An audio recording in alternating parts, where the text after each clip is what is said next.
নমস্কার সবাইকে। আর কিছুদিন পর আমাদের বাড়ির মায়ের পুজো, যেটাকে আমাদের প্রত্যেক বছরই হয়। তো খড়া বাটি নিলাম, খড়া বাটির মধ্যে আমরা ধান দ্রব্য দিয়ে করলাম। অনেকের বাড়িতেই হয়তো আলা ফেলানো হয় বা অনেকে কিনেও আনে।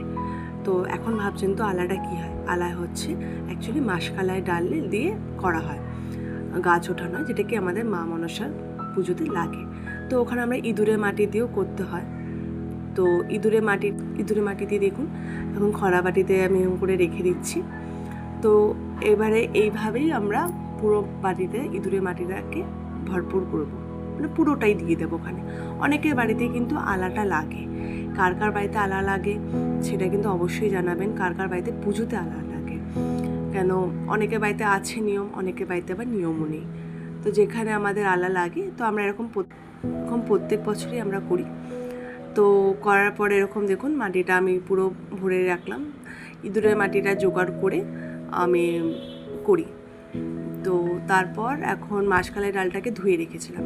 ওটাকে ধুয়ে রাখলে কি একটু ভালো হয়, কেন কি অনেক সময় কি হয়, আগের বছরে মাসকালাই ডাল থাকলে ওটা ঠিকঠাক করে গাছটা ওঠে না।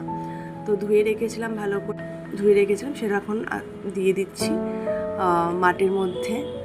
দেখুন ভালো করে